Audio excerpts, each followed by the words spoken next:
நண்பா நீ ரவியை பத்தியா? அவன் மோட்ரா எலக்ட்ரிக் சூப்பர் ஆட்டோக்கு மாறிட்டான். பெட்ரோல் வந்து எலக்ட்ரிக்கல் மாறிட்டான். நல்ல முன்னேற்றம்ல. சென்னையில இருக்க அந்த குண்டு குழிமான ரோட்ல எலக்ட்ரிக் ஆட்டோவா விளங்கிடும். அவன் அந்த ஆட்டோ ரோட்ல ஓட்ட போறானா இல்ல தலையில தூக்கி வச்சு தெருவா சுத்த போறானான்னு பார்க்க தானே போறேன்.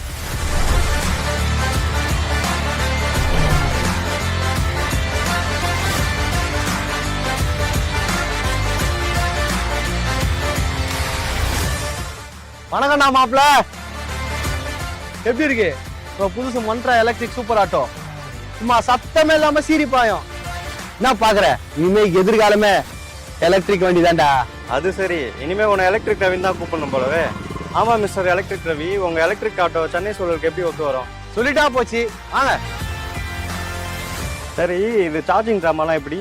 இந்த சார்ஜ் போறதுக்கு நைட்டு ஃபுல்லா சார்ஜ் ஸ்டேஷன்ல தலைகளை தவறணுமா என்ன? ஏன்னா மெகா சீலை விட கீழே டிராமா ரொம்ப கம்மி. நீ வீட்லயே சார்ஜ் போட்டுக்கலாம். ஒரு தடவை சார்ஜ் போட்டா 160 கிலோமீட்டர் போகும். பெசன் டு அண்ணா நகர், அண்ணா நகர்ல இருந்து ஓஎம்ஆர், ஓஎம்ஆர் டு தாம்பரம் சொல்லி எந்த கவலையும் இல்லாம போயிட்டு வந்துடலாம். வண்டியோட பவர் எப்படி? சென்னை வெயிலுக்கும் மெரினா புயலுக்கும் தாக்கு பிடிக்குமா இது? ஹே மச்சி, இது 3 வீலு வச்ச குதிரை மாதிரி. புயலோ மழையோ வெயிலோ எந்த கவலையும் இல்லாம சென்னை சிட்டி டிராபிக்ல ரொம்ப ஈஸியா 55 கிலோமீட்டர் வேகத்துக்கு சும்மா சீரிப்பாயண்டா. நிஜமாவா சொல்ற? அது மட்டும் இல்ல, டேஷ் போர்டை பாரு, சயின்ஸ் ஃபிக்ஷன் மூவில வர மாதிரி இருக்குல்ல. இதுல டிரைவருக்கு தேவையான எல்லா கண்ட்ரோல்ஸும் இருக்கு.